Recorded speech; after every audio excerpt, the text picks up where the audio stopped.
Avec Trump, ce qui change, c'est que c'est cash. Je suis le plus fort, j'ai le plus gros bâton, big stick, et j'ai la plus grosse bombe atomique, et j'ai la plus grosse bombe conventionnelle, et j'ai le plus gros... bon, ça fait quand même beaucoup de... J'ai le plus gros, mais on fera une allusion si on veut.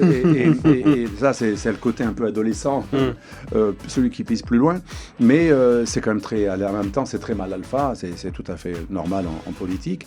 J'accueille Alexandre Delval, géopolitologue, essayiste, chroniqueur, professeur de géopolitique à l'IPAG. Je vous reçois aujourd'hui dans Trait d'Union pour échanger sur la parution de votre nouvel ouvrage, Le Nouvel Ordre Post-Occidental, paru aux éditions de l'Artilleur. Je le montre ici à la caméra. Bonjour Monsieur Delval. Bonjour et merci. Merci infiniment d'être ici, un coutumier de Frontières. Vous êtes venu énormément de fois dans notre matinale, on vous en remercie. Vous êtes passé dans le grand échiquier de Julien aussi. Plusieurs fois. Plusieurs fois la semaine dernière. C'est votre première dans Radio Frontières. Je suis absolument ravi de vous accueillir. Qui dit invité exceptionnel, pour la première fois dans l'histoire de Trait d'Union, on a lancé la radio depuis 2 mois et demi. J'ai demandé à un journaliste de m'accompagner avec moi pour interroger l'auteur de l'ouvrage. Le journaliste, c'est évidemment Julien Girard. Bonjour Julien, notre spécialiste en géopolitique. Bonjour Guillaume et bonjour Alexandre. C'est toujours un plaisir de le recevoir, d'autant plus que là, il y a de quoi dire avec ce nouvel ouvrage aux éditions de l'Artilleur. Alors absolument, donc j'ai voulu que tu sois avec moi aujourd'hui, Julien, pour qu'on échange ensemble avec Alexandre Delval. Et une fois n'est pas coutume, normalement, la question d'introduction, je m'adresse à l'auteur et je lui demande, est-ce que vous pouvez nous parler du cheminement de cet ouvrage, pourquoi avoir choisi de l'écrire? Et Julien, je vais te poser la question à toi, en quoi consiste cet ouvrage, Le Nouvel Ordre Post-Occidental? Et après, Alexandre Delval confirmera ta définition, oui ou non? Ou infirmera. Ou infirmera. Non, Alexandre, il a la même ligne que moi, on pourrait dire, d'un point de vue sur la géopolitique. C'est-à-dire il a une dimension réaliste dans l'analyse donc des grands mouvements internationaux sur le grand échiquier, en quelque sorte. C'est-à-dire qu'il appartient à l'école, par exemple, de Samuel Huntington, tout ça. Donc il a une vision qui est assez froide, c'est-à-dire qui dépasse la question du sentiment que l'on retrouve malheureusement parfois dans les analyses politiques nationales. Et là, on sait qu'en géopolitique, il faut s'affranchir de ce type de bagage. Et c'est ce qu'on retrouve d'ailleurs dans cet ouvrage où on partage en réalité la même idée, c'est-à-dire que désormais, nous allons vers un univers géopolitique qui est post-occidental, puisque les valeurs de l'Occident ont été remises en question déjà depuis plusieurs décennies, à cause notamment de l'interventionnisme américain, à cause donc de nos valeurs aussi, des valeurs qu'on peut considérer objectivement comme décadentes, qui ne sont pas partagées par la très grande majorité des autres peuples sur Terre, que ce soit en Afrique, en Asie, etc. Et avec le retour de Donald Trump donc à la Maison-Blanche, ça pose un certain nombre de questions sur de nombreux sujets. Le rapport, bien sûr, avec la Russie de Vladimir Poutine dans le contexte de la guerre en Ukraine. Le rôle des Européens également dans le grand échiquier mondial, qui ne cesse en fait de s'effacer, puisqu'ils refusent la notion de puissance qui est propre donc à la logique d'empire qu'on retrouve à la fois avec les États-Unis, la Chine ou bien même la Russie. Et puis Alexandre aborde également d'autres considérations, bien entendu, notamment en lien avec la technologie. Et surtout, il analyse avec brio l'émergence qui est maintenant largement consacrée de ce que l'on appelle le Sud global, plus vulgairement ce qu'on appelle aussi les BRICS, c'est-à-dire des nations émergentes qui souhaitent prendre leur revanche sur l'Occident, à commencer donc par la Chine, depuis notamment la guerre de l'opium, puisque les Chinois se sont sentis particulièrement humiliés suite à cette défaite cuisante qui leur avait imposé beaucoup de contraintes. Donc c'est un ouvrage qui est quand même assez massif, hein, on est sur du 600 pages, hein, mais Alexandre est assez prolifique en règle générale. Et surtout, ce qui est intéressant, c'est qu'en fait, il n'y a pas une parole de vérité qui est distillée dans l'ouvrage sur tous les sujets que je viens de mentionner. C'est-à-dire que systématiquement, il y a une volonté de proposer plusieurs scénarios, des scénarios différents dont souvent il y a une forme de justesse, hein, c'est-à-dire qu'on n'est pas dans de la politique fiction, dans quelque chose qui serait totalement hors sol. Et donc ça permet au lecteur d'appréhender, de savoir vers où on va se diriger sur tout un tas de sujets, parce que la géopolitique géopolitique, c'est un peu la science de Nostradamus parfois. C'est-à-dire qu'on attend des géopolitologues des réponses sur des sujets précis, quand on va finir la guerre en Ukraine, est-ce que la Chine va un jour avoir un affrontement direct avec les États-Unis, est-ce qu'on va un jour utiliser de nouveau l'arme nucléaire? Et donc, en fait, le géopolitologue, il doit, au regard de son analyse froide, toujours et détachée, regarder les faisceaux d'indices qui indiquent si on penche plus dans une situation ou dans une autre. Et c'est ce qu'on retrouve tout au long de cet ouvrage, que bien sûr, j'invite ceux qui nous écoutent à le commander. Il est déjà disponible, sachant qu'en plus, c'est pas des analyses d'experts de plateau télé. Parce que ça, on commence à avoir l'habitude. Alexandre connaît son latin. Alexandre Delval, que dire de la présentation de Julien? Est-ce que vous êtes d'accord avec lui? Je n'ai rien à rajouter, puisque autant on peut être un journaliste dans un média qui est engagé, et lorsqu'on parle de politique nationale, il est logique qu'on ait une préférence. Et je salue le fait que même dans un média qui a forcément, comme tous, son engagement, quand Julien parle de géopolitique, c'est un peu ce qu'on fait tous en géopolitique. On a des engagements personnels, on vote comme tout le monde, mais lorsqu'on étudie notre objet, puisque Julien a une émission aussi de géopolitique, on essaie de faire un peu abstraction de notre idéologie, qu'on a tous par ailleurs. Mais comme, vous savez, je dis souvent à mes élèves, vous faites comme au Texas, on demande aux élèves de mettre leur flingue dans un tiroir avant d'entrer dans la classe. Ben, on met ses idées dans un tiroir, on rentre dans la classe, on fait de la géopolitique, on peut reprendre ses idées en sortant. Mais si on met ses idéologies ou ses idées politiques dans l'analyse, il n'y a rien de mal en soi, c'est pas immoral, mais on aura un biais cognitif, un biais analytique, et c'est ce qu'ont fait des gens comme, par exemple, Fukuyama ou Menck, quand ils ont vanté la mondialisation heureuse qui allait forcément aller vers des cieux meilleurs, dans une logique linéaire de l'histoire. Ça, c'est une croyance. C'est une croyance idéologique ou même parfois spirituelle, la linéarité, mais ce n'est pas de la science et même pas une démarche géopolitique. Merci messieurs pour cette excellente introduction. On va rentrer tout de suite dans le vif du sujet. On a choisi avec Julien de diviser cette interview en plusieurs thèmes. On va commencer tout de suite avec l'élection de Donald Trump, si vous le voulez bien, monsieur Delval, parce que dans votre ouvrage, vous écrivez que l'élection de Donald Trump n'est pas une simple alternance politique classique. En quoi son retour au pouvoir est-il différent ? Alors, son retour au pouvoir, déjà, je veux dire en quoi il n'est pas différent. Il n'est pas différent dans le sens où l'Amérique reste un empire. Elle nous fait la guerre économique plus que jamais. Et elle est unilatéraliste et capable d'utiliser la force. On voit son ministère de la Défense devenu ministère de la guerre. Il veut bombarder, il commence à bombarder des bateaux au large du Venezuela. Il a quand même bien frappé court mais fort, l'Iran. Donc là, il y a une certaine continuité. Là où il y a une non-continuité et une relative rupture, c'est qu'il n'habille plus l'Empire américain avec l'OIL, l'USAID, des valeurs et un discours mondialiste, droit de l'hommiste et démocratique. C'est assez cash. Et quelque part, c'est une bonne nouvelle pour nous, puisque il ne nous dit pas qu'on doit respecter des normes du point de vue de la morale, comme Clinton le faisait lorsque l'administration Clinton avait fait adopter les premières lois extraterritoriales dans les années 90, à l'époque de la economical warfare. On nous maquait et on nous faisait du racket économique, parce que ça a commencé à cette époque, les lois extraterritoriales.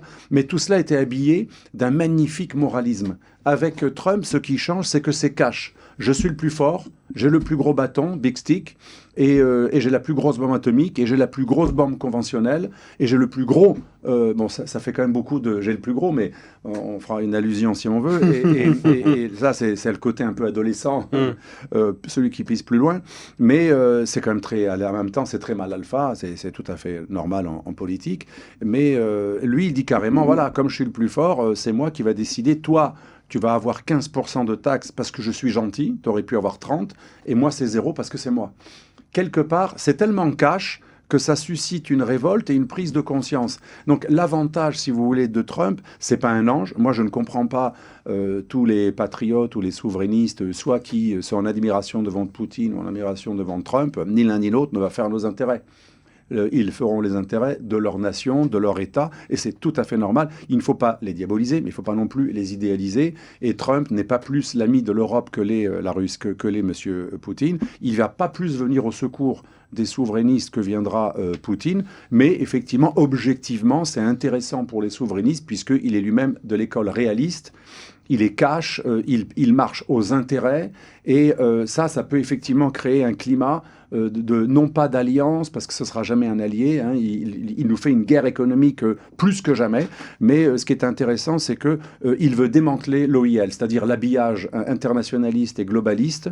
L'OIL, c'est une expression de John Hickenberry, c'est un grand analyste universitaire de Princeton, qui n'est pas un critique de l'ordre international libéral, il est le chantre de ce système. Qui est le système mondialiste créé par les Américains. Et il dit lui-même, l'ordre international libéral servait à masquer et à faire perdurer l'empire américain avec un habillage de règles, de normes et de morale qui était plus judicieux qu'un impérialisme humiliant et arrogant. Donc le fait de revenir à un impérialisme beaucoup plus national, parce qu'il y a plusieurs formes d'impérialisme. Il y a l'impérialisme universaliste. C'est la charia des islamistes qui veulent un empire mondial. C'est l'empire communiste avec l'international socialiste, etc. Ou bien sûr, c'est le globalisme de l'OIL. L'avantage de Trump, c'est uniquement en ce sens qu'il est intéressant pour des souverainistes, c'est que lui, il veut démanteler l'habillage internationaliste. Il n'est pas internationaliste, il ne veut pas répandre la démocratie, ni le libéralisme, il veut uniquement faire les intérêts de son pays. Mais c'est pas plus que ça. C'est pas moins, mais c'est pas plus. Julien, une question pour Alexandre Delval sur le retour de Donald Trump. Moi, je vais rebondir et je pense qu'on va échanger. Là où je suis tout à fait d'accord, c'est qu'en réalité, Donald Trump est un bon disciple de ce qu'avait théorisé Huntington. C'est-à-dire que Huntington avait considéré qu'à l'échelle mondiale, il y avait plusieurs aires civilisationnelles, donc la civilisation occidentale, islamique, orthodoxe, etc. Oui. Et donc, par conséquent, en fait, quand on considère l'autre, quand on sait qu'il existe, on le respecte. On le respecte comme un égal. C'est-à-dire qu'en fait, Donald Trump est dans une logique de oui, il a son aire d'influence, mais il a très bien compris que cette aire d'influence n'était pas dans une logique d'expansion perpétuelle. Il faut vraiment, pour comprendre Trump, il faut également comprendre George Bush et les néoconservateurs qui étaient dans cette logique. On va importer dans des pays étrangers, notamment du Proche et du Moyen-Orient, la démocratie, les valeurs de l'Occident. Les États-Unis comme gendarmes du monde, qui ont même déstabilisé des pays après. Hein. Exactement. Il y a un excellent documentaire que j'invite ceux qui nous regardent à le regarder également. Il s'agit d'un documentaire sur Vice News qui s'intitule « C'est à ça que ressemble une victoire » et qui montre en fait à quel point les soldats américains en Afghanistan, quand ils ont chassé les talibans, ont eu d'énormes difficultés à faire réaliser donc aux Afghans des tâches extrêmement simples de la vie courante afin de bâtir une démocratie et un pays développé. Et 20 ans plus tard, les talibans sont de retour au pouvoir. Et 20 ans plus tard, les talibans sont de retour au pouvoir. Donc ça, Trump l'a parfaitement compris. Il agit dans sa sphère d'influence, notamment en Amérique du Sud, puisque c'est la doctrine Monroe. Il agit au niveau de l'influence idéologique en Europe parce que c'est la vieille Europe et c'est ce qui a créé les États-Unis, surtout avec le cas de la France, même s'il a plutôt le regard tourné vers le Royaume-Uni. Et par conséquent, ça fait de Donald Trump quelqu'un d'extrêmement pragmatique d'un point de vue géopolitique parce qu'il sait qu'il ne pourra pas franchir une certaine ligne. Parce que s'il la franchit, il sait pertinemment que ça retombera sur lui. Donc en fait, il y a une logique malgré tout proactive. On l'a vu symboliquement avec le changement de nom du département de la Défense qui maintenant s'intitule le département de la guerre. Mais voilà, Donald Trump est dans cette logique de civilisation. Il sait qu'il y en a d'autres. Il sait qu'il ne pourra pas les dominer et que donc il doit composer avec. Et c'est lié en fait à sa logique d'art du deal qui est propre à son parcours dans l'immobilier. Parce que quand vous êtes dans les affaires, vous savez qu'en face de vous, il y a des personnes qui pèsent autant, etc. Et vous ne pouvez pas constamment les écraser parce que ce n'est pas dans vos intérêts non plus. Donc c'est une logique de composition qui, à mon avis, est héritière de tout simplement son métier de base, son métier à l'origine. Je ne sais pas ce que... Tout à fait d'accord. Ce qui est intéressant avec Trump, c'est qu'il n'est pas un isolationniste. Mais il pense que l'Amérique doit continuer à être un empire, mais effectivement qui respecte les sphères d'influence, comme a dit Julien. Ça, c'est nouveau. La mauvaise nouvelle pour l'Union européenne, c'est que nous sommes le lieu où l'Amérique désire le moins accepter une sphère d'influence. Nous sommes en fait le glacis, le protectorat privilégié, nous sommes la marche de l'empire, de civilisations assez comparables, Et pour l'Amérique, l'idée est la suivante. On ne peut plus être l'empire mondial. On va défaire le globalisme, d'où l'abolition du financement, une grande partie du financement à l'USAID. On va déléguer une partie de notre pouvoir global à des partenaires qui prendront les risques et qui assumeront les coûts à notre place. C'est la fameuse doctrine de Stephen Walt, John Mearsheimer, que je cite dans le livre, Kenneth Waltz, les grands réalistes de l'école réaliste des relations internationales, notamment l'école réaliste offensive, c'est une branche particulière qui parle du dilemme de sécurité. Je développe tout ça dans le livre. Et l'idée du offshore balancing, en gros, ça veut dire équilibrage à distance. Je ne vais plus tout régler directement. Je vais prendre des partenaires dans différents pôles qui vont eux-mêmes équilibrer un ennemi par le fait qu'ils sont là. Il y a eux et un élément moyen va équilibrer un autre élément moyen, ou un petit groupe d'éléments assez faibles vont être forts ensemble et vont équilibrer un élément moyen. Et donc ça, c'est une technique intéressante, et c'est exactement ce qui se passe avec la coalition des volontaires. En fait, tout est du théâtre. Quand on entend Macron, Starmer, oui, pour l'Ukraine, la coalition des volontaires ne veut pas le muniquisme, l'esprit munichois de Trump qui est en train d'abandonner les Ukrainiens et ne les arme plus. Nous allons voir ce que nous allons voir. Nous, on va envoyer des troupes là-bas et on va continuer l'effort de guerre ukrainien. Ce qui est un comportement belliciste, clairement. En apparence. Ouais. Mais là où les choses sont extrêmement hypocrites, c'est que pour aider les Ukrainiens, il faut plus de munitions. Or, la Russie produit plus de munitions que tous les pays occidentaux alignés. Deuxièmement, il faut 300 000 hommes, à peu près, pour vraiment... mais sachant que les Russes pourraient aussi mobiliser 300 000 hommes. Ce serait un peu plus difficile. Mais là, ça les ennuierait un peu plus. 300 000 hommes, on n'est pas prêt de les envoyer. On veut en envoyer maximum 35. C'est à mourir de rire pour les Russes. Et on veut les envoyer loin du front. Et Macron précise tout le temps, lorsqu'il y aura un cessez-le-feu et un accord vers la paix. Alors, ça va faire très très peur aux Russes. Quand il y aura un accord de paix des forces européennes, de la coalition des volontaires, ça fait penser à la chanson, vous savez, de Henri Salvador, Zorro est arrivé sans se presser. Et vous savez, cette chanson, peut-être que vous connaissez, qui était c'était un chanteur assez comique, avec beaucoup de talent.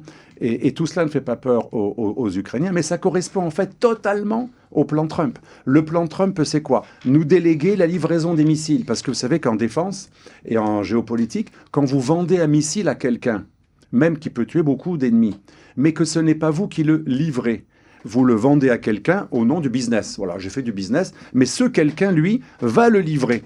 Eh bien, c'est nous qui allons acheter des missiles aux Américains ou d'autres armes, Tomahawk, tout ce que vous voulez, ou des avions. Et c'est les Européens qui, dorénavant, vont donner ou vendre aux Ukrainiens, probablement donner, des missiles. Ça veut dire que nous prenons le risque et en même temps, nous payons. C'est extraordinaire pour Trump. Pour quelqu'un qui veut déléguer à distance, l'équilibrage à distance, une partie de son empire pour que l'empire devienne plus indirect, il n'y a pas mieux que la coalition des volontaires. C'est exactement ce que voulait faire Trump. Trump ne veut pas donner des garanties de sécurité contraignantes aux Ukrainiens, encore moins d'hommes sur le sol, boot on the ground. Donc, en fait, quand on entend la coalition des volontaires, il faut rester réaliste. Ce n'est ni vraiment belliciste parce qu'on veut envoyer des hommes une fois que la bataille sera terminée. Quand les Américains et les Russes auront trouvé un accord, là on va arriver comme Zorro sans se presser, avec très très peu d'hommes, loin du front. Et c'est nous qui payons le coût. Par contre, notre force de réassurance, s'il y a un jour un heurt entre les Russes et nos troupes, ce sont nos troupes qui vont être responsables, qui vont assumer le risque. Et même si nous faisons partie de l'OTAN, ce ne sera pas une garantie véritablement OTAN. Les Américains joueront sur les mots. L'article 5 est très souple. L'article 5 de l'OTAN, contrairement à ce qu'on nous dit beaucoup, c'est pas un article contraignant véritablement sur les moyens. C'est un article contraignant sur les intentions. En gros, il faut faire ce qu'on peut faire pour aider l'autre. Mais c'est pas tous pour un pour tous. L'article de l'Union européenne de solidarité stratégique est plus contraignant que l'article 5 de l'OTAN. Les Américains diront, nous on avait prévenu, on ne voulait pas être belligérant, c'est l'affaire des Européens, c'est eux qui prennent le risque. Ça veut dire quoi? Que s'il y a une guerre, et c'est un des scénarios que j'indique, il va y avoir un cessez-le-feu probablement en 2026, La guerre recommencera dès que Trump ne sera plus au pouvoir ou si J.D. Vance n'arrive pas à être au pouvoir, parce que J.D. Vance est beaucoup plus isolationniste. Il est plus proche de l'isolationnisme que Trump, qui est un faux isolationniste. D'ailleurs, le MAGA reproche beaucoup à Trump l'Iran, le Venezuela, etc.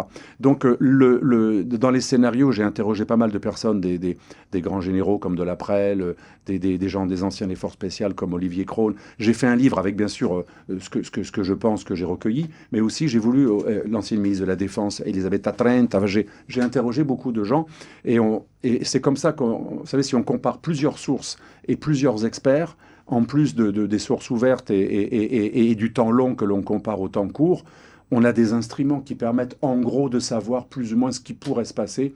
Mais effectivement, je reste quand même dans l'humilité des scénarios parce que j'ai pas envie d'être le charlatan qui dit voilà ce qui va se passer. Alors ça plaît parce que le public a envie de types qui vous disent ça s'est passé comme ça. L'autre jour, j'étais en Italie et un Italien me disait je sais exactement qui a fait le casse du Louvre.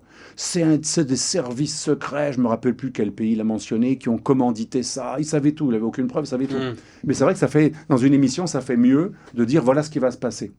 Passons à notre deuxième thème, vous en avez un petit peu évoqué, on va se diriger désormais en Ukraine, puisque le conflit en Ukraine dure maintenant depuis bientôt 3 ans. Alors, vous posiez la question, monsieur Delval, sur l'avenir, peut-être un cessez-le-feu en 2026. Oui. Moi, j'aimerais revenir sur l'origine du conflit. Est-ce qu'un tel affrontement était-il prévisible ? Moi, je pense que... alors, là, c'est pas pour me vanter, mais il est plus que prévisible, puisque je ne suis pas le seul. Attention, je ne veux surtout pas faire du moi-je. J'ai absolument aucun mérite. Il suffit juste d'ouvrir un tout petit peu un des deux yeux pour comprendre ce qui se passait. Un des deux, seulement. Un des deux, ça suffit. J'étais en 97, j'ai fait un premier livre préfacé par le grand stratège français Pierre-Marie Gallois, l'inventeur de la doctrine, la dissuasion française dite du faible au fort, la force de frappe nucléaire française. Il faisait partie des 3 fameux généraux de l'Apocalypse qui a installé le nucléaire en France. Et à cette époque déjà, j'alertais sur le fait qu'un sentiment de néo-guerre froide, vous savez, 97, c'est une date très importante, puisque c'est le début de l'extension de l'OTAN, bien au-delà de ce qui avait été promis entre Gorbatchev, George Bush père et Boris Eltsine juste après Gorbatchev. Et déjà en 97, sans aucun mérite, juste en regardant ce qui se passait, j'avertissais attention. Et un autre analyste qui était aussi un disciple du général Gallois, plus politique mais vrai géopolitologue, Pierre-Marie Couteau, écrivait, je crois 1 an plus tard, « L'Europe vers la guerre ». Donc si dans les années 97, 98, 99, et moi dans mon livre en 99, « Guerre contre l'Europe », là j'avais carrément la photo de Poutine, la photo de Ben Laden et la photo de George Bush père. Et en 2000, j'annonçais une déflagration possible si l'Occident ne tenait pas compte des désirs russes qu'on n'entre pas dans leur sphère d'influence que Julien a évoqué, les fameuses sphères d'influence.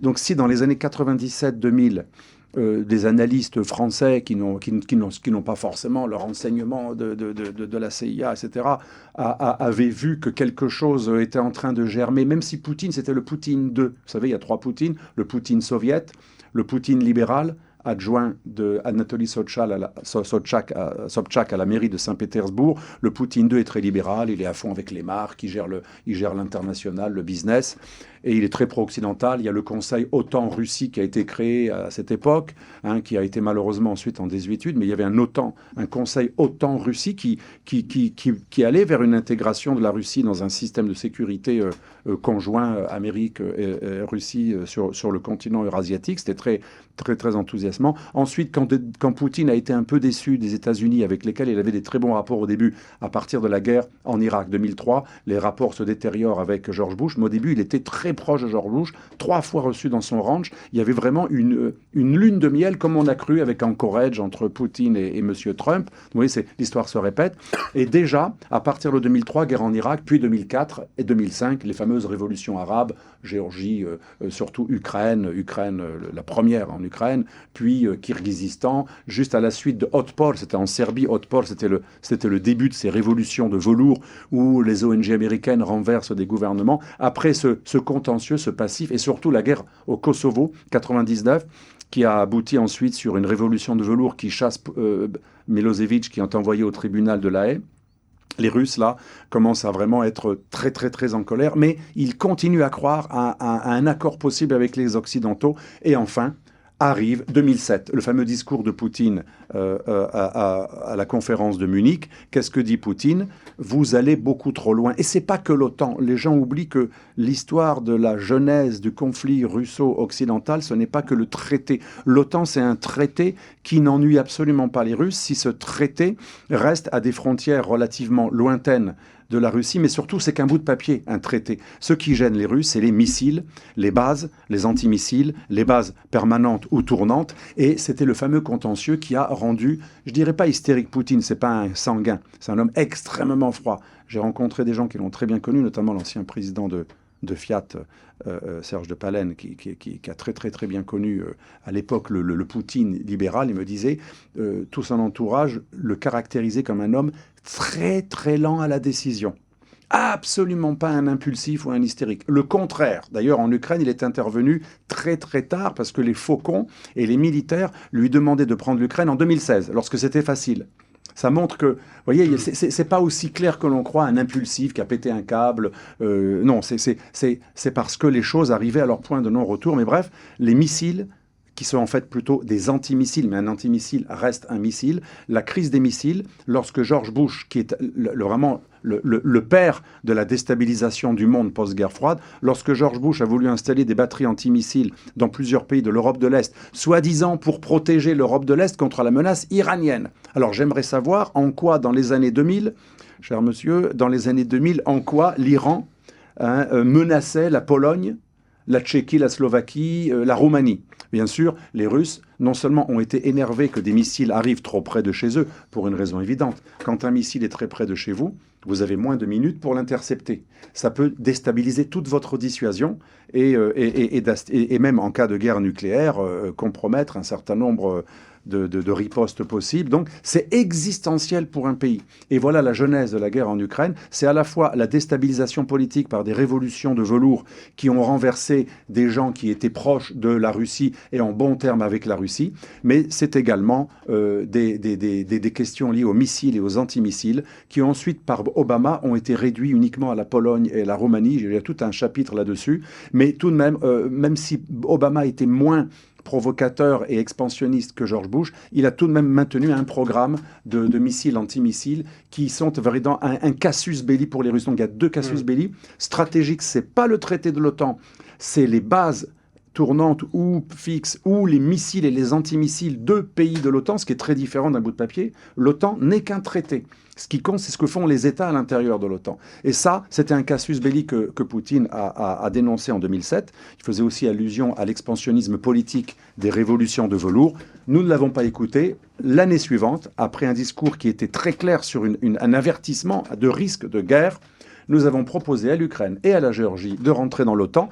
Un an après qu'il ait dit « les lignes rouges ne seront pas tolérables ». Le franchissement de ces lignes rouges ne sont pas tolérables. Alors on peut Donc il a prévenu. Il a prévenu. On peut me répondre, mais on s'en fout qu'il prévienne. Un pays a le droit de choisir ses alliances. Moi, dans ce livre, j'essaie d'être assez quand même équilibré. Bien sûr, moralement, on a le droit de dire la Pologne avait le droit d'être membre de l'OTAN et même la Moldavie bientôt et même l'Ukraine. Moralement, c'est tout à fait légitime et je comprends que les Ukrainiens veulent rentrer dans l'OTAN. Le problème, comme dit Max Weber, c'est un peu sous l'égide de Max Weber que j'écris ce genre de livre. Max Weber, il est indépassable. La fameuse neutralité axiologique. Et Max Weber nous dit éthique de conviction. J'ai une conviction. Je pense qu'il est normal qu'un Ukrainien adhère à l'OTAN. Ça, c'est de la conviction et c'est tout à fait respectable. Mais Max Weber dit attention, il faut toujours équilibrer l'éthique de conviction avec l'éthique de responsabilité. Est-ce que c'est responsable d'aller mettre son nez dans l'endroit le plus stratégique dans l'étranger proche russe, dans la sphère d'influence russe? Alors on me répondra, on s'en fout que les Russes soient vexés. Ok, ça c'est l'éthique de conviction. Dans l'éthique de responsabilité, nous savions que tout cela déboucherait sur un conflit avec des centaines de milliers de morts, dans le meilleur des cas, mais ça peut déboucher sur un conflit nucléaire dans le pire des cas. Malheureusement, c'est l'un des scénarios que j'aborde dans ce livre. Le conflit nucléaire est de moins en moins impossible. Il reste très peu possible. On est entre 0,002 selon des calculs de ceux qui calculent l'horloge de l'apocalypse et 2%. Mais avant, on était à moins d'1%. Maintenant, on est à plus de 2%. C'est très peu, mais ça devient de moins en moins improbable, et la fameuse arme de non-emploi peut être employée parce que les Russes, ils ont prévu l'emploi de l'arme nucléaire tactique, même dans le cadre d'une guerre conventionnelle, à la différence de nous qui ne prévoyons de l'employer que dans le cadre d'un apocalypse final. Et donc l'idée de la France, c'est que comme ce serait l'apocalypse en seconde frappe, une fois Paris détruite, on serait peut-être mort, la France rasée, mais nos sous-marins pourraient détruire une partie des villes russes, et ce scénario d'apocalypse est dissuasif en tant que tel. Depuis qu'il y a l'arme nucléaire tactique, ça ne marche pas comme ça. Si une arme tactique nucléaire est envoyée en Ukraine ou en Moldavie, il est loin d'être certain que nous déclenchions le feu atomique de l'apocalypse définitif pour les beaux yeux des Ukrainiens ou des Moldaves. Et les Russes en sont parfaitement conscients, et ils iront jusque-là si, par exemple, l'OTAN mettait en œuvre son plan de détruire toute la flotte russe en mer Noire ou toute l'armée russe en Ukraine, ce que l'OTAN serait plus ou moins capable de faire dans le cadre d'une intervention très courte. Mais après, il y a la réaction à la réaction. Donc vous voyez bien, c'est tellement grave ce qui se passe autour de ce conflit nodal qu'il est absolument vital de dialoguer, non pas sur le lâchage de territoire en Ukraine, c'est pas le plus important pour les Russes. Et pour nous non plus, bien sûr, et pour les Ukrainiens, c'est très douloureux. Le plus important, c'est le respect des sphères d'influence. Et est-ce que l'Occident va renoncer à son expansionnisme, à la fois stratégique, politique, idéologique, à ses ingérences, ses immixtions dans les affaires politiques des autres, sa volonté de faire changer des gouvernements, et bien sûr, ne plus mettre des missiles qui annulent la défense russe, ou alors est-ce que l'Occident va être arc-bouté sur son globalisme, qui est tellement religieux presque que son expansionnisme serait inarrêtable. Ça, soit on partage le gâteau mondial dans une redistribution des pouvoirs, soit la guerre s'arrêtera en 2026, mais elle reprendra dès que les anti-globalistes trumpiens ne seront plus au pouvoir. Voilà malheureusement le scénario le plus probable. Mon cher Julien, pour rebondir sur les propos d'Alexandre Delval, notamment le caractère, la prévisibilité du conflit en amont. Oui, c'était un conflit avec un caractère hautement prévisible pour la simple et bonne raison que la Russie a toujours été obsédée dans son histoire par ce qu'elle appelait le glacis protecteur, c'est-à-dire une sphère qui équivaut en fait à l'ancienne URSS, parce que ça les a sauvés à 2 reprises dans leur histoire, avec déjà donc la campagne de Russie de Napoléon et l'opération Barbarossa, donc menée par Hitler pour prendre la Russie. Donc en fait, ils ont toujours voulu avoir une zone tampon entre la vieille Europe et eux. Et le problème, c'est que Poutine l'a d'ailleurs reconnu lui-même. Autant il n'était pas totalement affilié sur les considérations idéologiques du communisme et du marxisme, mais il a quand même reconnu que la chute de l'URSS était l'un des pires jours de l'histoire de la Russie, puisqu'en fait, à ce moment-là, ils ont perdu ce fameux glacis protecteur. Et le souci, c'est que dans les années 90, il y a eu à la fois donc la volonté expansionniste de l'OTAN, mais Vladimir Poutine se sentait pris en tenaille parce que les Chinois, notamment Deng Xiaoping, avait souligné la possibilité il avait fait une déclaration de ce type.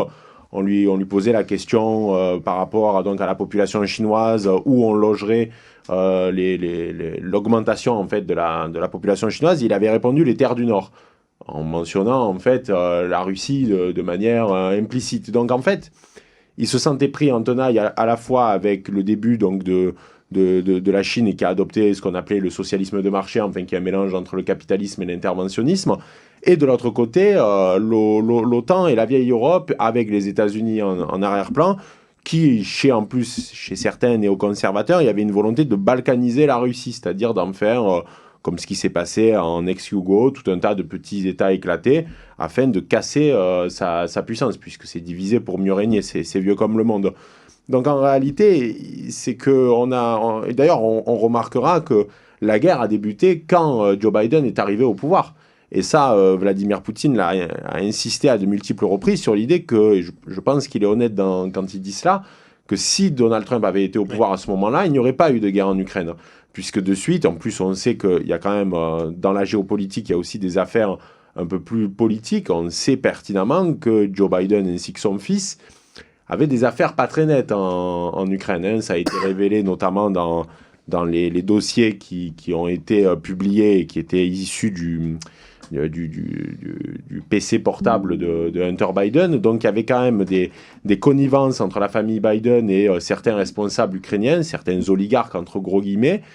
Et donc par conséquent, tout ceci était assez prévisible, mais pour beaucoup, c'était pas prévisible. Pourquoi ? Parce que en fait, on était dans une logique de fin de l'histoire. On pensait que des grands conflits sur le sol européen, c'était du passé après tout. Ce qui est paradoxal, parce que d'un côté, il y a une logique au nom de la sécurité de vouloir s'approcher davantage de la Russie, et en même temps, on considère que ça y est, c'était la fin de l'histoire et qu'il n'y aurait plus de conflits de ce type. Donc je pense que malgré tout, les Américains et les Européens, même si la CIA avait quand même flairé le fait qu'ils se préparaient quelque chose, je pense que surtout les Européens ont été très surpris parce que c'était un retour du réel. C'était un retour du réel sur le sol européen.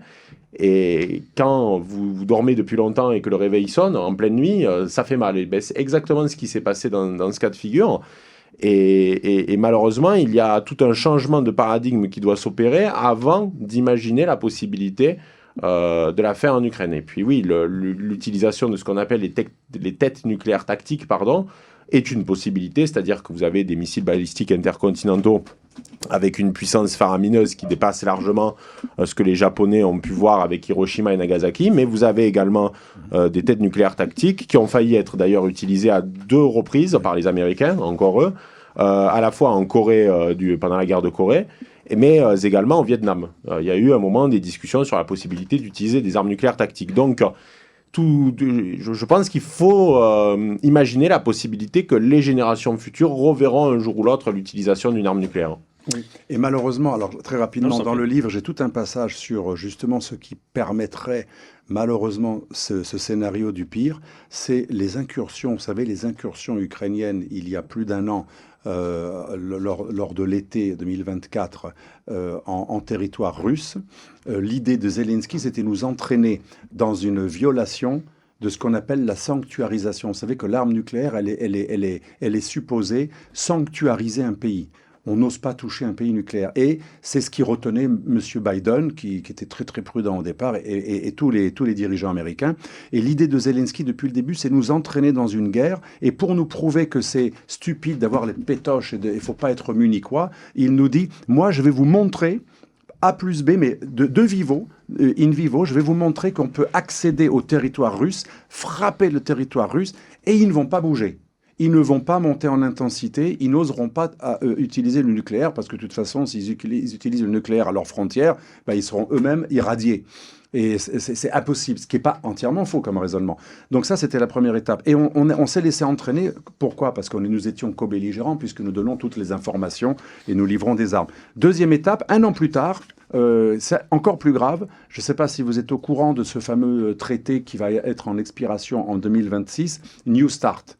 C'est un traité très très important, hérité de la guerre froide, qui, avec l'ancien traité qui est caduc de ciel ouvert, en gros, il y avait des traités américano-russes qui permettaient aux Russes de voir les avions stratégiques nucléaires américains et aux Américains de voir les avions stratégiques nucléaires russes. Et c'est pour ça que Zelensky a réussi à mener une opération toile d'araignée très courageuse, très, très techniquement réussie, où on a frappé des avions russes qui peuvent porter des ogives nucléaires. On a montré que c'était fantastique, les Russes sont nuls, ils ne savent même pas protéger leurs avions. Sauf que ça, c'est le récit un peu LCI du soir.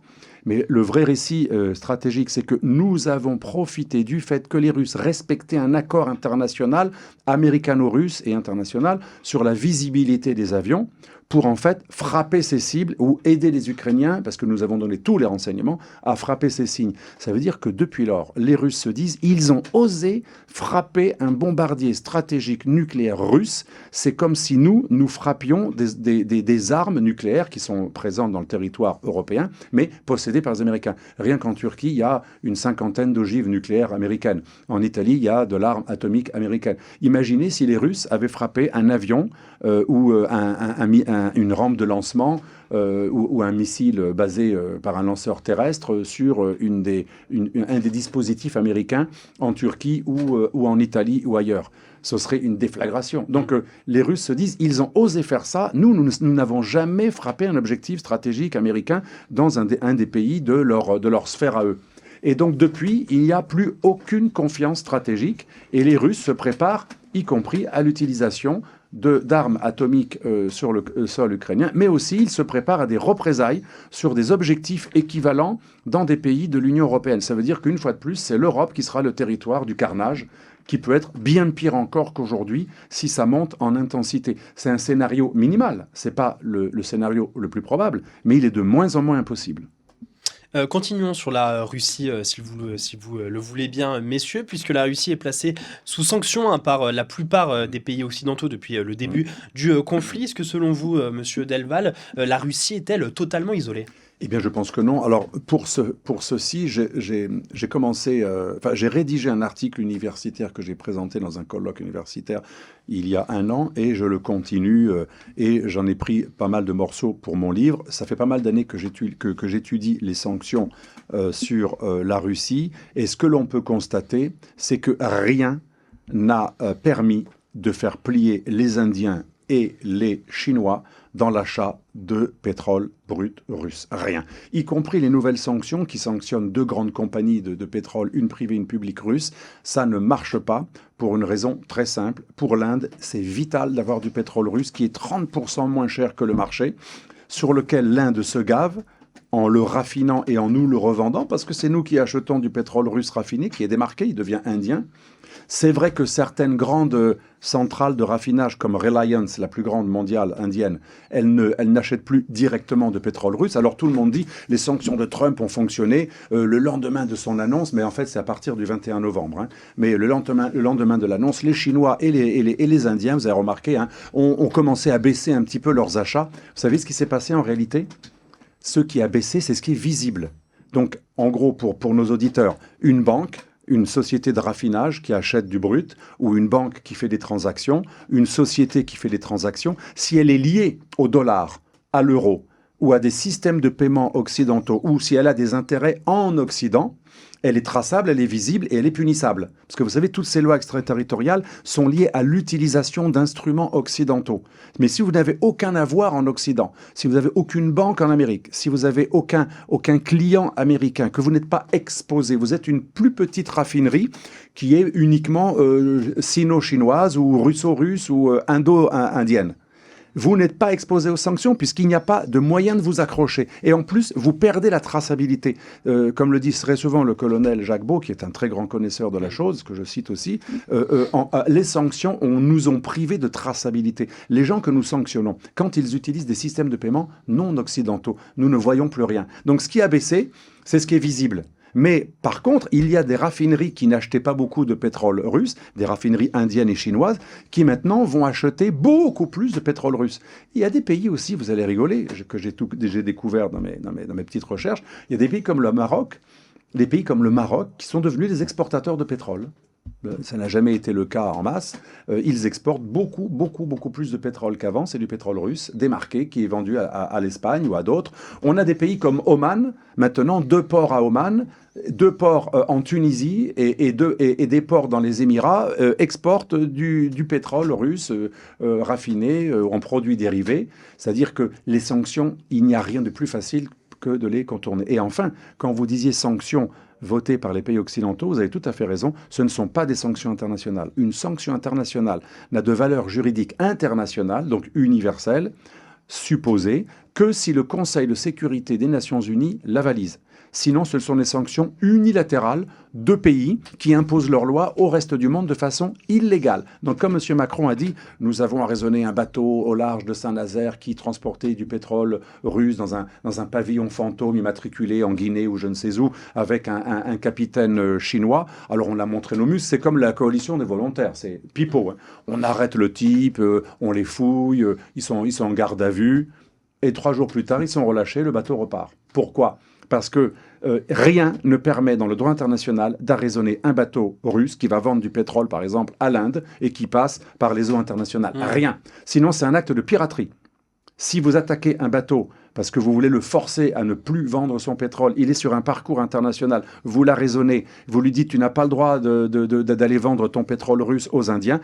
Il n'y a aucune loi internationale qui l'interdit. C'est pas que ça m'ennuie personnellement. C'est que ce n'est pas le droit international, c'est le droit occidental, ce qui est très différent. Donc le reste des pays du monde n'ont pas à appliquer un droit qui est un droit unilatéral, qui n'est pas le droit des Nations Unies ou du droit international. Donc ces sanctions sont parfaitement contournables et elles continuent à l'être. Et l'Inde n'a pas cédé. Cet été, l'Inde a fait un bras de fer avec les États-Unis et elle a dit pour nous c'est vital, en plus de le revendre pour du raffiné, il est vital pour le pouvoir d'achat indien qui ne peut pas se passer d'un pétrole russe de bonne qualité et peu cher. Les Chinois sont en train de multiplier par 2 la capacité d'importation de gaz et de pétrole russe par gazoduc et par oléoduc, le fameux Sibérie, Force de Sibérie 1 et 2. J'ai montré la carte d'ailleurs d'un certain nombre de choses dans mon livre, il y a quelques cartes à la fin.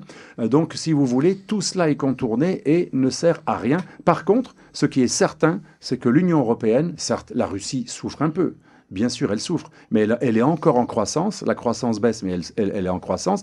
Elle vient de sortir un Superjet 100 qui est un avion de ligne sans aucune pièce détachée occidentale aux normes internationales. Elle va donner des licences à l'Inde pour produire cet avion russe en Inde.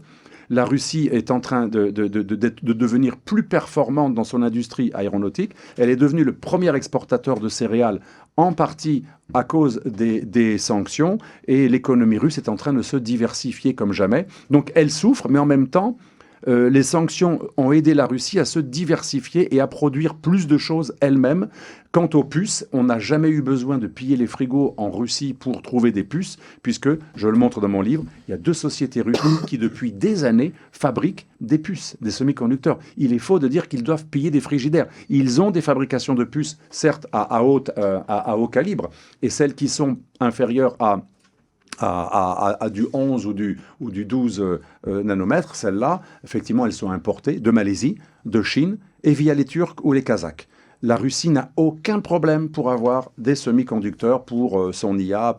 Et la Russie a d'ailleurs un serveur qui est rival de Google, s'appelle Yandex. La Russie est beaucoup plus performante qu'il y a 15 ans. Les sanctions n'ont pas arrêté la diversification et les progrès de l'industrie et de l'économie russe, qui a quand même un PIB en parité de pouvoir d'achat. J'ai tout un chapitre sur l'économie et les sanctions, et j'ai comparé les PIB de plusieurs pays.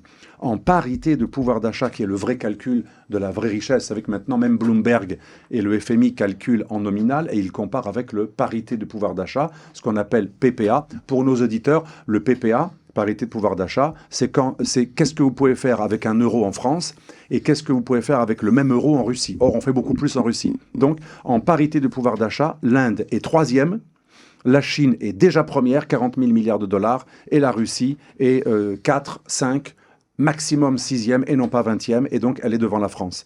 Et alors qu'aujourd'hui, on se moque de la Russie en disant ils sont derrière la France, c'est un PIB à peine l'Italie. Donc si vous voulez, la réalité du monde multipolaire, c'est pas les fantasmes des Occidentaux qui continuent à croire que c'est eux qui créent tout, ils ont toutes les applications, ils créent tous les logiciels. Non, les Indiens et les Chinois aujourd'hui sont capables de rendre les Occidentaux dépendants. Et c'est pour ça que les sanctions ne fonctionnent pas. Parce que si demain la Chine coupe la supply chain, c'est-à-dire la chaîne d'approvisionnement du nickel et de l'aluminium, elle en possède 85%. Les terres rares, 90%. Je ne parle pas uniquement de ce qu'elle produit, mais là où elle contrôle aussi des sociétés qui en produisent ailleurs, Indonésie, Afrique. Si on compte tout, la Chine est entre 80 et 95% du contrôle des matières premières stratégiques, des métaux stratégiques, essentiels pour l'IA, pour les missiles, pour l'économie digitale. Ça veut dire qu'on est complètement clochardisé et on est même aveugle. Et si l'Inde ne produit plus de médicaments, on a plein de gens qui meurent parce que les médicaments sont très très souvent fabriqués en Inde, mais plein d'autres choses. Donc si vous voulez, c'est dans un monde ancien que les sanctions étaient efficaces, dans un monde où on était encore industrialisé, les puces étaient produites aux États-Unis, mais je le raconte dans mon livre, depuis les années 90, les États-Unis ont choisi de déléguer à des pays du sud-est asiatique, Malaisie, Singapour, bien sûr Taïwan, les meilleurs, avec la société TSMC, et bien sûr aussi Japon. Ce ne sont que des Asiatiques qui fabriquent les puces en masse de très bonne qualité et de plus faible résolution. Aujourd'hui, nous sommes totalement dépendants de ceux vers qui nous avons délocalisé par avidité pour la financiarisation de l'économie, la désindustrialisation des Européens et des Américains durant cette mondialisation heureuse, parce qu'on nous disait, puisque la mondialisation est là, et qu'on est heureux, et qu'on est tous frères, on peut délocaliser chez les Indiens et les Chinois, ils resteront gentils, ça restera des amis de l'Occident. Puis comme on a le plus merveilleux des systèmes politiques du monde, tout le monde rêve d'être occidental, ils nous trahiront jamais. Ils vont toujours nous ressembler, ils seront nos serviteurs zélés. Quelle folie! Nous sommes entrés dans les années 90 dans une véritable folie utopique où on a cru que l'Occident, comme presque une puissance coloniale, allait pouvoir délocaliser dans des quasi-colonies nos industries pour se gaver, pour avoir des ouvriers qui fabriquent moins cher et sans contrainte. Hein. C'est comme les terres rares, interdits en France parce que c'est polluant. Mais on en achète à des pays qui les produisent et qui polluent aussi. C'est comme si la pollution s'arrêtait aux frontières, vous voyez. C'est comme le gaz de schiste. Interdit en Europe, c'est polluant. Mais on l'importe des Américains. Si vous voulez, l'Europe, c'est le dindon de la farce qui est constamment dans ce genre de contradiction. Mon cher Julien, sur les sanctions à l'encontre de la Russie, on peut parler de sanctions contre-productives, tant au point de vue d'ailleurs de la Russie que des Européens. Oui, totalement. En fait, il y a une dimension culturelle aussi dans la façon dont les Russes ont reçu ces sanctions.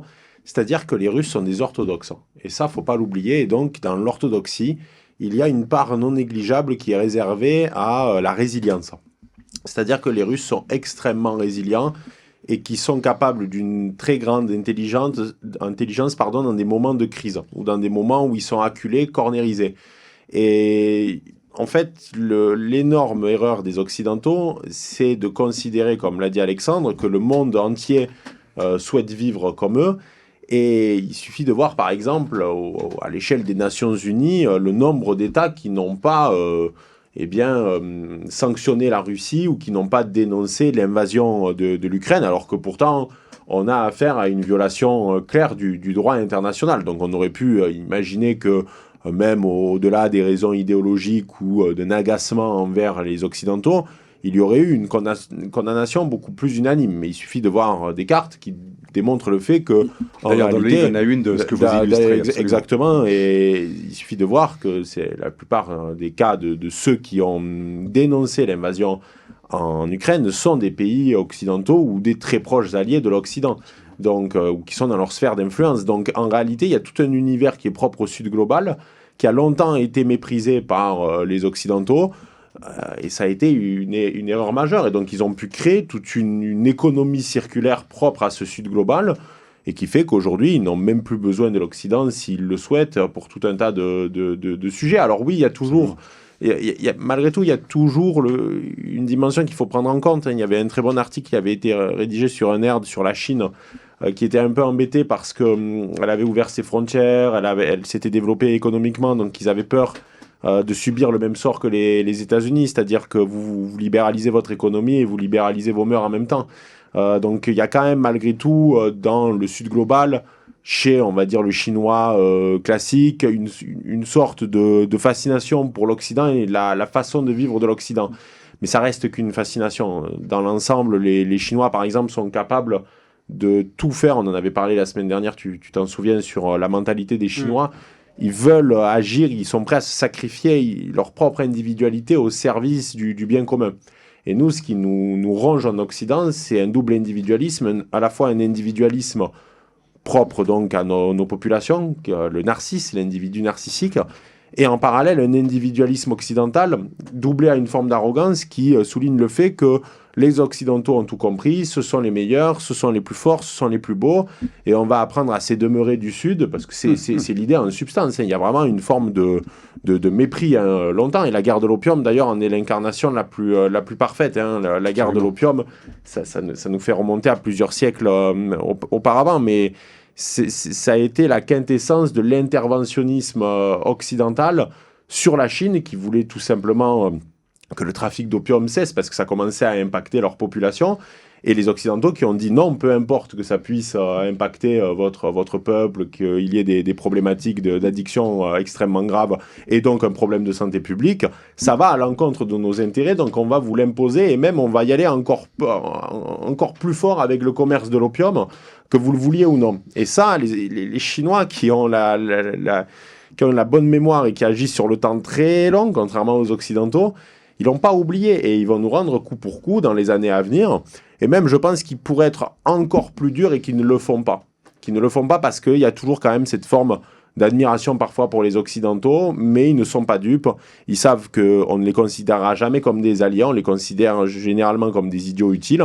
Et ça, la Russie l'a très bien compris. D'ailleurs, ça a été l'énorme erreur donc, de l'Occident, parce qu'on a poussé Vladimir Poutine dans les bras de Xi Jinping et de la Chine, ce qui bouleverse totalement le jeu des alliances d'un point de vue des ères civilisationnelles, puisque malgré tout, l'orthodoxie, enfin la civilisation orthodoxe est beaucoup plus proche de la civilisation occidentale qu'elle ne l'est de la sphère asiatique. Mais on l'a poussé dans ses bras. Donc là, on a tout un axe qui se développe et qui fonctionne plutôt bien. D'ailleurs, on en parlait, c'était avant-hier avec Alexandre, avec des États qui fonctionnent avec la logique de la néo-réaction, c'est-à-dire à la fois un libéralisme économique très fort, mais des régimes semi-autoritaires, très pragmatiques, et bon, on peut citer par exemple la Malaisie, les Émirats Arabes Unis, Taïwan, Singapour, etc., et qui sont des modèles fonctionnels, alors que nous, on ne l'est plus du tout. Il suffit de voir l'état de la France. On va avancer, messieurs. Alors c'est rigolo parce que depuis, on va aborder notre 4e sujet, et à chaque fois, vous anticipez mon prochain sujet, parce que j'aimerais vous amener sur les BRICS. Désormais, ouais, vous êtes visionnaire, c'est vrai, parce que, cher Alexandre Delval, vous analysez dans votre ouvrage l'arrivée dans les rapports de force internationaux des pays émergents, les BRICS. Sont-ils en mesure de peser face aux États-Unis et à la Chine ? Ben oui, ils sont déjà en mesure de peser. Bien entendu, je ne crois pas à ces prophéties selon lesquelles le dollar est foutu.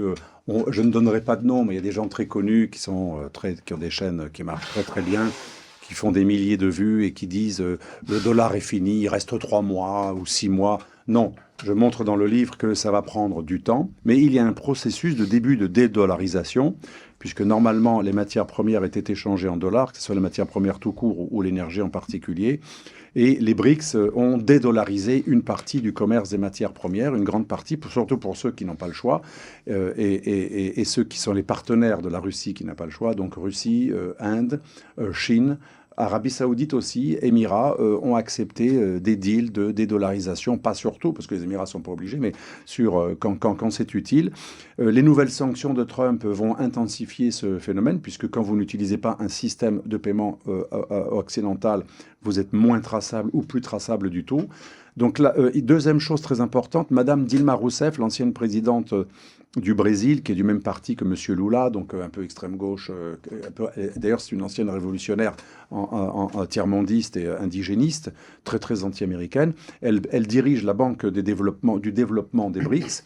Et les BRICS, mais pas uniquement les BRICS, il y a une deuxième institution multipolariste dont le multipolarisme est inscrit sur le site internet dans le premier paragraphe de présentation, c'est l'OCS. L'organisation, j'ai une carte ici dans ce livre, non seulement de ce dont vous parlez tout à l'heure, les pays qui ont refusé d'appliquer les sanctions, qui sont beaucoup plus nombreux que les pays qui ont juste dit c'est pas bien d'envahir l'Ukraine. Hein. Si on voit les pays qui ont dit c'est pas bien, si on voit les pays qui n'ont pas voté les sanctions, qui n'ont pas appliqué les sanctions, et si on additionne ça avec les pays qui n'ont pas condamné l'invasion de l'Ukraine, plus des 3/4 de l'humanité n'appliquent pas les sanctions et n'ont pas condamné. Donc les 3/4 de l'humanité se fichent totalement de ce qui se passe en Ukraine et en Russie. Et en tout cas, ils ne veulent pas qu'il y ait d'incidence sur leur propre intérêt national. Ça ne les touche pas personnellement. Et ils ne veulent absolument prendre aucune mesure contre la Russie. Donc l'OCS, cette deuxième organisation qui s'est réunie cet été,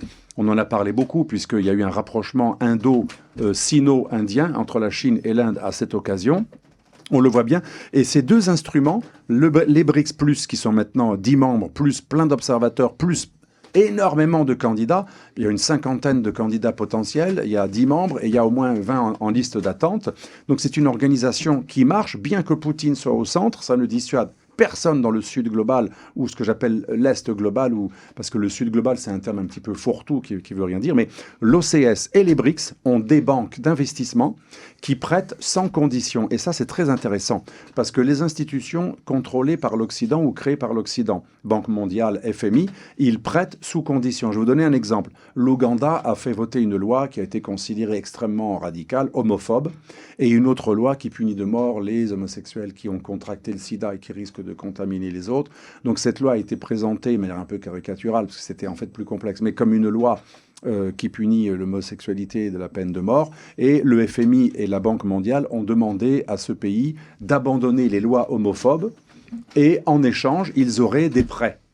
En gros, les prêts ne seraient pas accordés si l'Ouganda n'abolissait pas une loi homophobe. Eh bien, l'Ouganda a préféré perdre des millions des FMI, et l'Ouganda en a besoin, des millions du FMI et de la Banque mondiale, plutôt que de revenir sur une loi antisociétale, parce que nous, on appelle ça des lois sociétales quand c'est pour nous, mais là, c'est plutôt une loi anti-wokiste et antisociétale et anti-liberté ou promotion des minorités sexuelles. Et ça, c'est un véritable choc de valeurs. Donc, les pays des BRICS sont malins, même si chez eux, ils peuvent être très tolérants vis-à-vis des comportements sexuels minoritaires. Par exemple, le Brésil n'a aucun problème avec... il y a toute une tradition même de travestis, etc.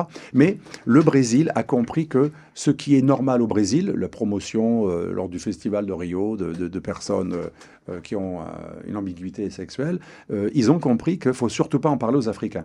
Ils ont compris qu'il ne faut surtout pas en parler aux sociétés confucéennes, comme dit Clinton. Confucéenne, ça veut dire Chine et civilisation bouddhisto-confucéenne et taoïste.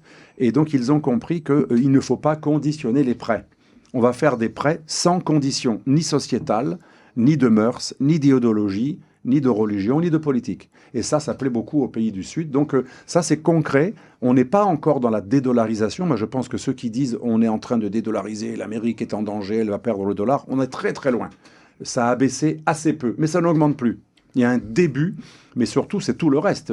Il y a des pays qui s'entendent entre eux, qui créent des institutions rivales du FMI, rivales de la Banque mondiale, et rivales de l'OTAN, comme l'OCS, ou rivales même des Nations Unies. Même si ces pays multipolaristes sont multilatéralistes. Pour nos auditeurs, le multilatéralisme, c'est les organisations comme l'ONU, c'est le droit international, et le multipolarisme, c'est des pôles qui veulent leur sphère d'influence. C'est deux choses différentes, mais aujourd'hui, l'OCS et les BRICS se disent plus multilatéralistes que nous. Ils se réfèrent à l'ONU et ils acceptent de réformer l'ONU et ils veulent même faire rentrer le Brésil et l'Inde dans le Conseil de sécurité permanent des Nations Unies, même s'il n'y aurait peut-être pas le droit de veto. Donc vous voyez, c'est l'Occident qui bloque la réforme des institutions mondiales du multilatéralisme et ce sont les pays des BRICS, les pays soi-disant anti-occidentaux que l'on accuse d'être contraires au droit international. Ce sont ces pays-là qui sont le plus aujourd'hui en faveur, qui se réfèrent à l'ONU. D'ailleurs, le secrétaire général des Nations Unies était aux réunions de l'OCS et des BRICS, et à toutes les réunions des BRICS, et il a serré la main de Vladimir Poutine, de Xi Jinping, et il a dit que c'était plutôt pas mal, que le monde multipolaire allait dans le sens du multilatéralisme. Et aujourd'hui, c'est l'Occident qui est accusé de ne pas respecter le multilatéralisme et de le bloquer.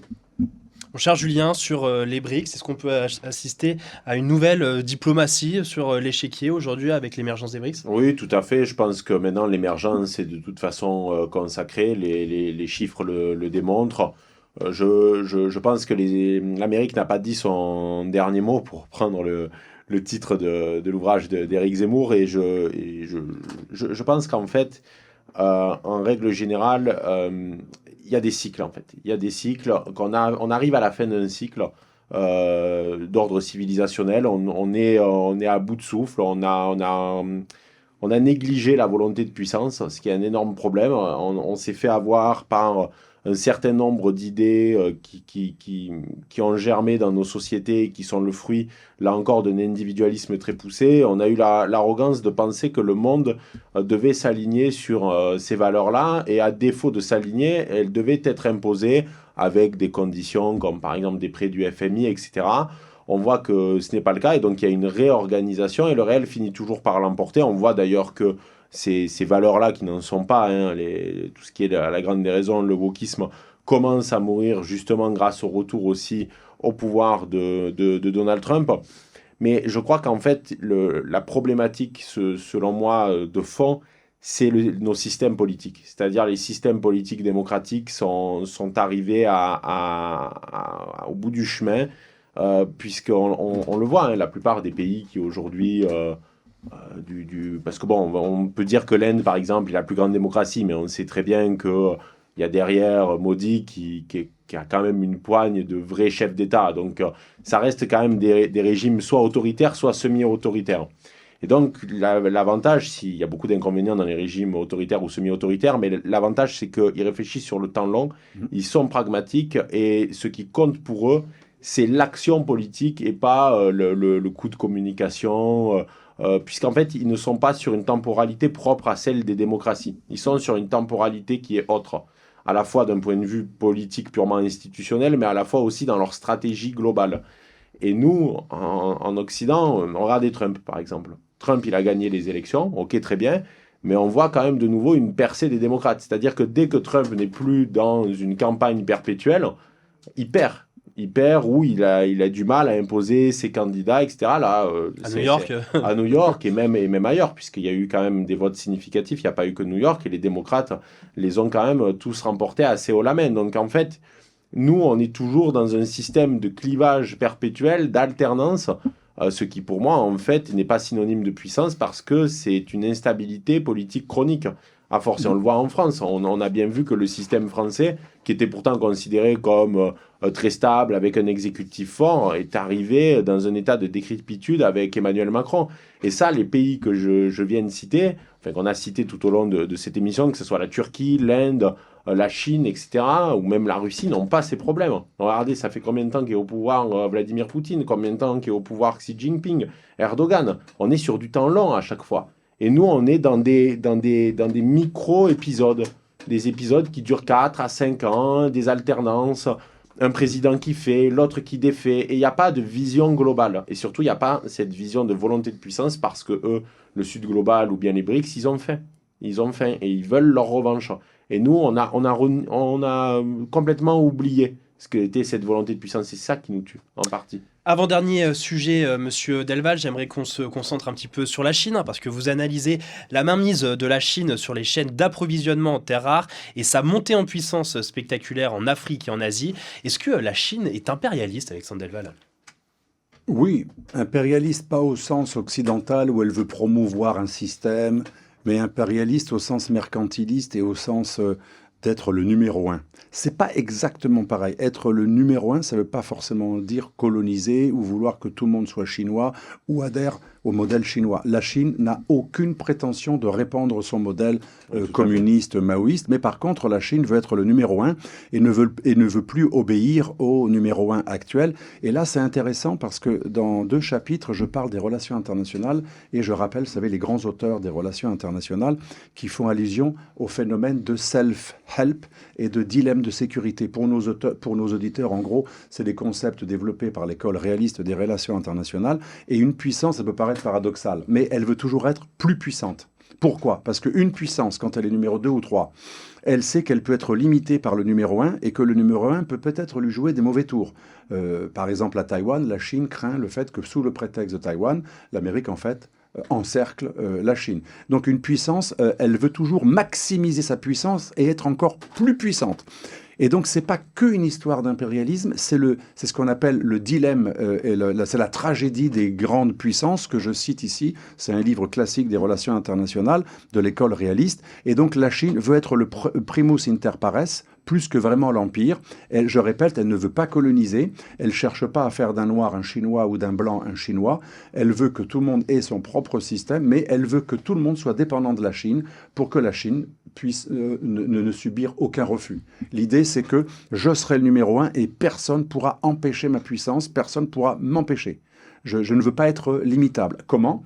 La Chine est beaucoup plus maligne et a beaucoup plus de temps long, comme disait tout à fait Julien, grâce à un système autoritaire qui prône aussi l'harmonie. Alors on me répondra, oui, mais vous faites l'apologie des totalitarismes. Singapour est un pays assez libéral, même s'il y a un seul parti au pouvoir. Ça, c'est un pays qui est très aimé en Occident. Singapour, beaucoup de jeunes étudiants, ils vont faire un stage à Singapour, c'est très capitaliste, etc. Singapour, c'est le pays qui a inspiré Xi Jinping, en plus du maoïsme. Les valeurs asiatiques de Lee Kuan Yew, le créateur de Singapour, sont des valeurs qui disent continuité, mais harmonie.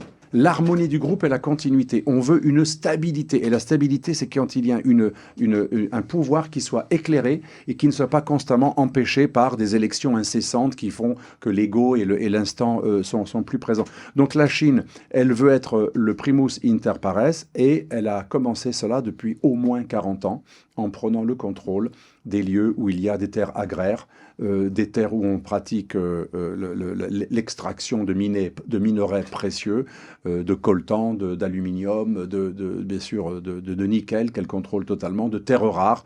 Et aujourd'hui, tout le monde est dépendant des terres rares chinoises. Alors vous me direz, il y a toujours des bonnes nouvelles avec l'innovation.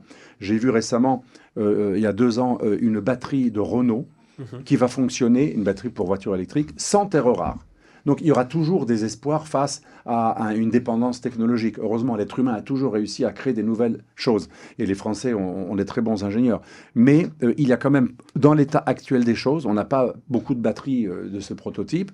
On dépend beaucoup des terres rares. On dépend beaucoup du nickel ou de l'aluminium chinois ou russe ou du palladium russe. Donc on a des pays qui ont pris le contrôle de l'industrialisation et le contrôle des chaînes d'approvisionnement, des chaînes d'approvisionnement de toutes les matières stratégiques, pratiquement toutes. C'est extrêmement grave pour l'Occident. Nous sommes totalement dépendants, pas uniquement pour la fabrication des biens et services qui permettent de faire abaisser le coût de la ménagère, le panier de la ménagère, mais nous sommes dépendants sur pratiquement tout ce qui est stratégique.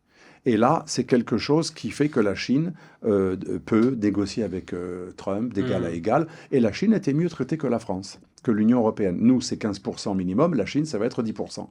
Avec même quelques exemptions. Et on a retardé les punitions sur le transfert de technologie. L'histoire des puces, de Nvidia, tout ça a été réglé à l'amiable parce que Xi Jinping, sans arrogance, sans humiliation, a fait comprendre tu n'es pas en mesure. Alors, il n'a pas fait comme Trump à Zelensky en disant « t'as pas les cartes, mon pote, tais-toi ». Il ne l'a pas fait de manière arrogante comme fait Trump avec Zelensky. Il l'a fait de manière polie, mais il a fait comprendre, c'est très simple, si tu nous fais une guerre commerciale comme avec tes propres amis, nous, tu ne vas pas nous traiter comme tu traites tes vassaux.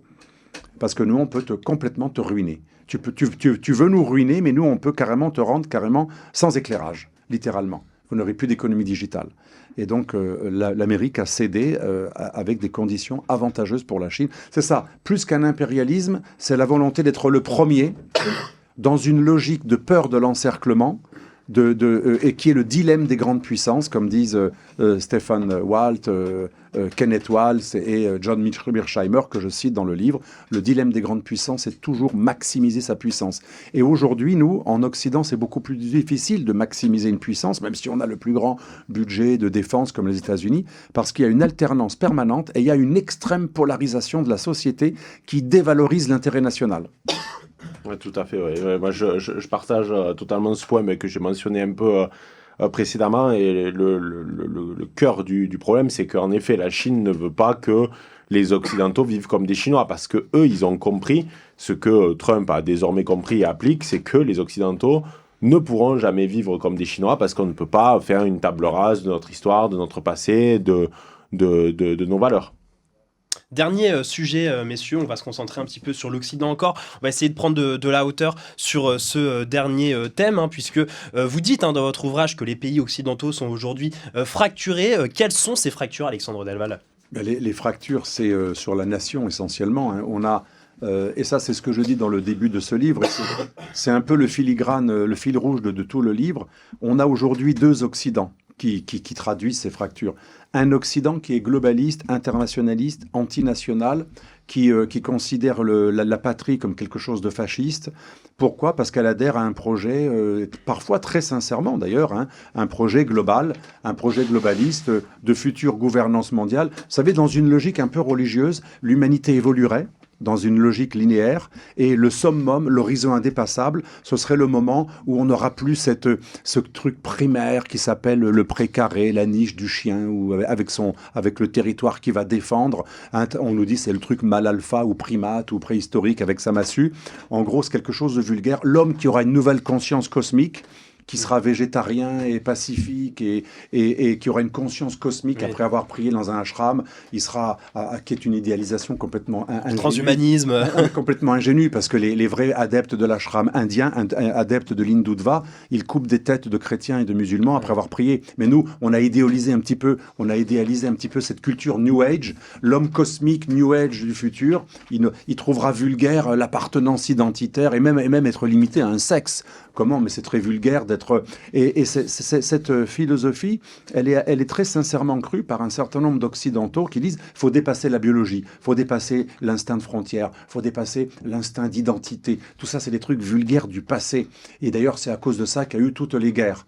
Une idée qui peut d'ailleurs paraître sympathique si c'était vrai, si tout le monde le pensait surtout, sauf que ce n'est pas le cas de tout le monde. Donc voilà, cette vision globaliste de l'Occident, elle a pris le contrôle de l'Occident. C'est pour ça que je dis dans mon livre, on pourrait même remettre en question l'expression d'Occident, car l'Occident n'a plus rien à voir avec une société enracinée, fondée sur des valeurs chrétiennes ou grecques ou celtes ou tout ce que vous voulez, ou germaniques ou romaines ou latines. L'Occident est devenu l'Occident-monde. Le monde. Mais le monde n'a pas envie d'être occidentalisé dans cette vision de l'homme unidimensionnel, consommateur, qui n'a ni identité, ni sexe, ni religion, ni famille. Ça n'intéresse pas le chinois moyen, le russe moyen, l'africain moyen, le panafricaniste ou le chef de tribu, que ça soit donc micro ou macro, il voit ça comme un virus. Et ça, ce qui est intéressant, c'est que ce combat au niveau mondial entre les globalistes et les anti-globalistes enracinés du monde très civilisationnel, du monde du Sud, ou du monde même de l'Est, parce que c'est pas que le Sud. Le Sud global, ça veut rien dire, parce que dans le Sud, on met souvent des pays où il fait très froid. Quand on met la Chine dans le Sud global, moi, je me suis vraiment gelé au mois de février et au mois d'avril 2 fois en Chine. Croyez-moi, j'étais pas dans le Sud global. Donc c'est les expressions fourre-tout qui ne veulent rien dire. Moi, je dirais plutôt les Suds et plutôt the West and the rest. Il y a l'Occident et le reste. Je préfère dire dans mon livre le reste que le Sud global. Mais chez nous, ce qui est intéressant, cette fracture entre l'Occident et le reste, on la retrouve à l'intérieur de nos sociétés. C'est le dernier chapitre d'ailleurs de mon livre, puisque chez nous aussi, il y a des gens qui sont intéressés, comme Julien qui vient d'un pays très enraciné, le Sud, le pays de la corrida, le pays du rugby, etc. Là, on sent les racines, même en France. Il fait moins froid chez Julien qu'en Chine. Il fait moins froid chez Julien que dans... Voilà, on n'est pas dans le Sud global, mais on est à la transition. Ah, pour moi, c'est le Sud global, c'est le Sud entier. Voilà, moi qui suis sudiste aussi, même si je n'ai pas l'accent comme toi, je suis né en Méditerranée aussi. Et donc, voilà, ce qui est intéressant de voir, c'est que cette fracture, elle nous concerne aussi à l'intérieur de nos sociétés pour 2 raisons très très différentes. Il y a ceux qui refusent ce globalisme wokiste et qui sont issus de l'immigration. C'est par exemple un exemple, parce que les exemples sont toujours utiles. Vous savez qu'à Bruxelles, il y a 2 ans, des écoles ont brûlé. Elles ont été mises à feu et à sang par des parents et des élèves maghrébins, marocains, qui ne supportaient pas la rumeur selon laquelle on apprenait à leurs enfants à se masturber dans les écoles et on leur apprenait l'éducation sexuelle à 7 ans, etc. Ils ont carrément cramé des écoles. Alors après, on a les médias occidentaux qui sont un peu pétochards par rapport à ce genre de milieu rebelle. On dit c'est une association intégriste catholique qui était très minoritaire dans l'aventure, mais c'était les 3/4 de ceux qui avaient brûlé, c'était plutôt des islamistes qui supportaient pas le wokisme. Donc, puis il y a le cordon sanitaire en Belgique, donc on peut encore moins dire la vérité. Voilà, même s'il y avait 1/10 qui était une association catholique, les 9/10 c'était des associations islamistes qui avaient tout cassé parce qu'ils supportaient pas cette éducation sexuelle. On a incriminé bien sûr que l'association traditionnaliste catho, c'est même pas des copains à moi, j'ai pas ça, il y a pas bien de mal. Voilà, c'est parce qu'ils voulaient faire taire ce qui était gênant. Donc on a une contestation de ce globalisme wokiste par les nouveaux venus qui, eux, ont gardé des racines inculquées par leurs parents ou réinculquées par des imams. Mais on a aussi les identitaires dont vous êtes souvent les représentants selon les médias, vous êtes des méchants identitaires, donc vous êtes fachos, donc vous êtes extrême droite, donc vous êtes tout ce que vous voulez. Le mot identitaire est devenu vulgaire. Ça montre bien ce qu'est devenu l'Occident. En Occident, apparemment, moi j'ai appris un jour quand Edwy Plenel, le charmant trotskiste de Mediapart, m'avait qualifié d'identitaire. Pour moi, c'était presque un compliment. L'identité, c'est toujours très valorisant, hein, que ce soit l'identité exotique ou la nôtre, ou du Sud ou du Nord. Apparemment, j'ai appris que c'était le synonyme de ce qu'il y a de pire, synonyme de facho, etc. Donc ça montre bien ce que pense un occidental, qu'il soit marxiste, trotskiste comme Edwy Plenel, ou qu'il soit internationaliste style Soros ou Bill Gates. Donc que ça soit des multinationales, un globalisme financier ou un globalisme marxiste, ils sont d'accord pour abolir les frontières.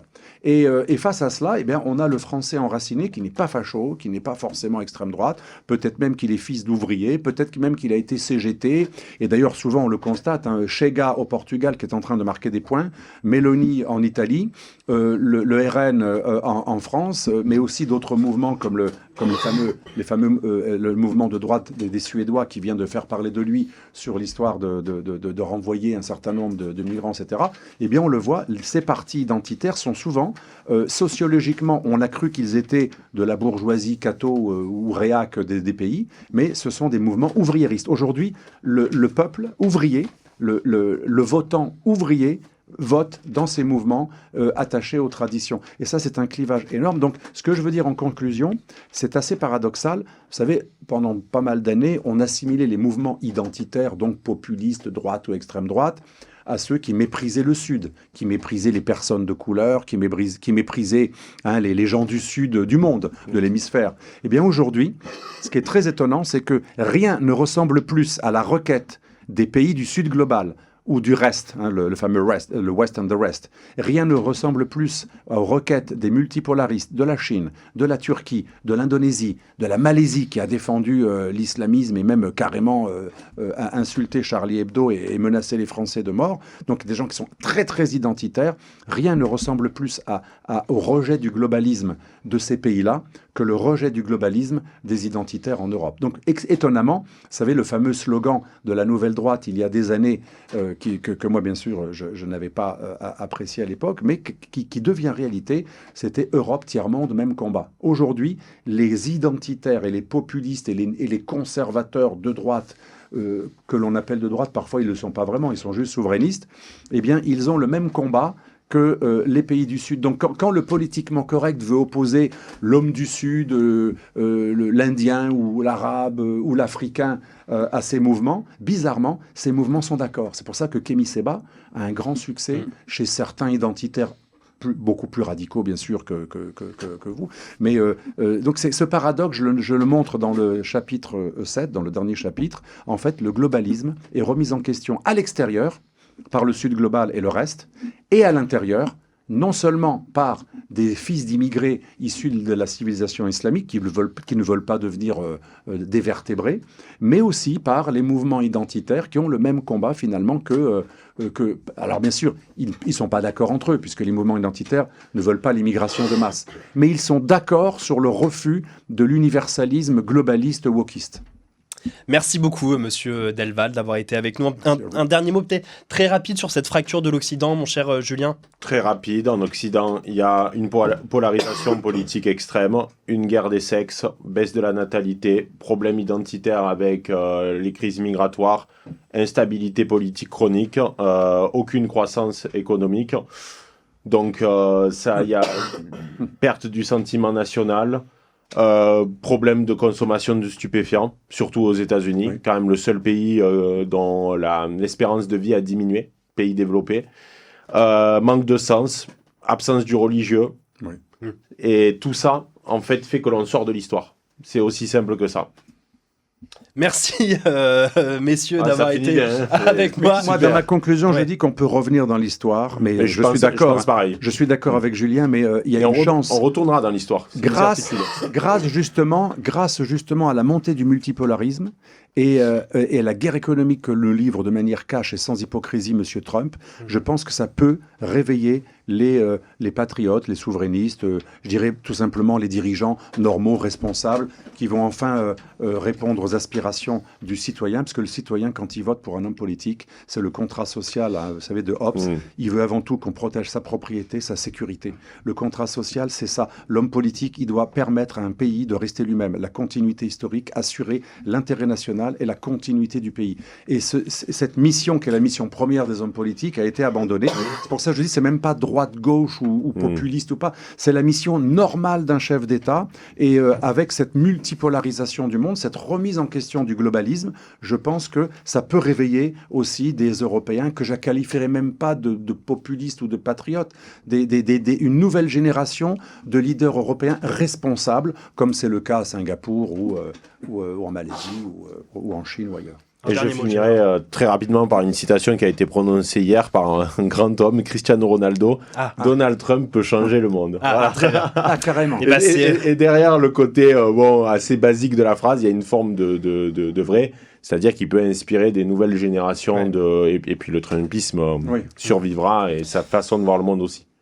Alexandre Delval, le nouvel ordre post-occidental, comment la guerre en Ukraine et le retour de Trump accélèrent la grande bascule géopolitique. C'est sorti aux éditions de l'Artilleur. Je remercie toute l'équipe de l'Artilleur de me faire confiance chaque mercredi. C'est un plaisir de recevoir des auteurs et c'est un véritable plaisir de vous recevoir, Monsieur Delval, aujourd'hui. Excusez-moi pour ma quinte de tout durant l'émission. Malheureusement, c'est les changements de température, malheureusement. Merci à tous les deux d'avoir été avec moi aujourd'hui. Merci, mon cher Julien, de m'avoir accompagné. Restez bien connectés, chers auditeurs, sur les ondes de Radio Frontières. On se retrouve dans 25 minutes avec Historama.